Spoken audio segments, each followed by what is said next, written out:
রেটে সুদ না, ব্যাংকে যেটা দেয় ওটা সুদ না, বা ইংরেজিতে ইন্টারেস্ট বলা হয়, ওটাকে বাংলাতে সুদ লিখে দেওয়া হয়। কিন্তু আরবিতে সুদ মানে নয়। আরবিতে আল্লাহ পাক বলেন আহাল্লাল্লাহুল বাই'a ওয়া হাররামা রিবা। কোরআনের আয়াত।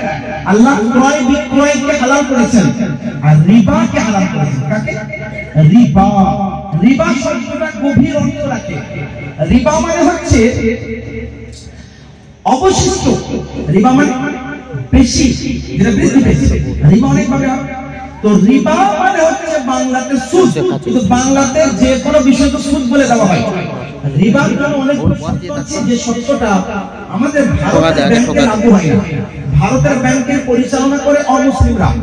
আর হাদিস শরীফের মধ্যে রয়েছে লা রিবা বাইনাল মুসলিম ওয়াল হারবি। অনুরূপভাবে তানবীরুল আফসার নামক কিতাবে ফিকহ শাস্ত্রের মধ্যে একাধিক জায়গায় রয়েছে এই হাদিসের ব্যাখ্যায় লা রিবা বাইনাল মুসলিম ওয়াল হারবি।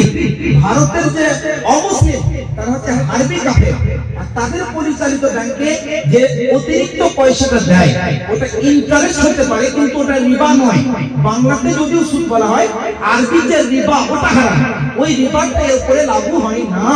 তবে ওইটাকে যদি কেউ সুদ বা রিবা মনে করে খায় তো হারাম হবে, আর ওটা যদি এমনি কেউ খায় ওটা হালাল, কোনো অসুবিধা নাই। ওই টাকা মসজিদ মাদ্রাসা যে কোনো নেকির কাজে আপনার নিজের কাজেও লাগাতে পারে। কেউ যদি ওটাকে দান খয়রাত করে। আরেকটা প্রশ্ন এসেছে, আল্লাহ রাসূল সাল্লাল্লাহু আলাইহি সাল্লামের পিতা মাতা মুসলমান ছিলেন না অমুসলিম? এই প্রশ্নটা যদি আমি জানি আমাদের সুন্নি জনগণ কোনদিন করবে না, যারা করেছে এই প্রশ্নটা প্রথমে যার অন্তরে জেগেছে ওর অন্তরটা কত যে গু ভরা সেটা বুঝতে পারবে। কি বললাম?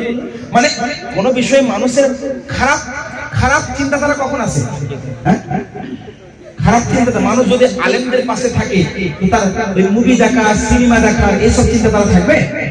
কিন্তু ওই ব্যক্তি যদি 4-5টা যুবক ছিলেন, ঈদের সময় একটু ফিল্ম দেখে আসি, মুভি দেখে আসি, আজকে যুবক সম্প্রদায় গুনাহ তওবা করুন, হারাম কাজ। কিন্তু যারা এই চিন্তা করছে মানে তাদের ভিতরে কত নোংরা ভালো বুঝতে পারছেন? আল্লাহ রাসূল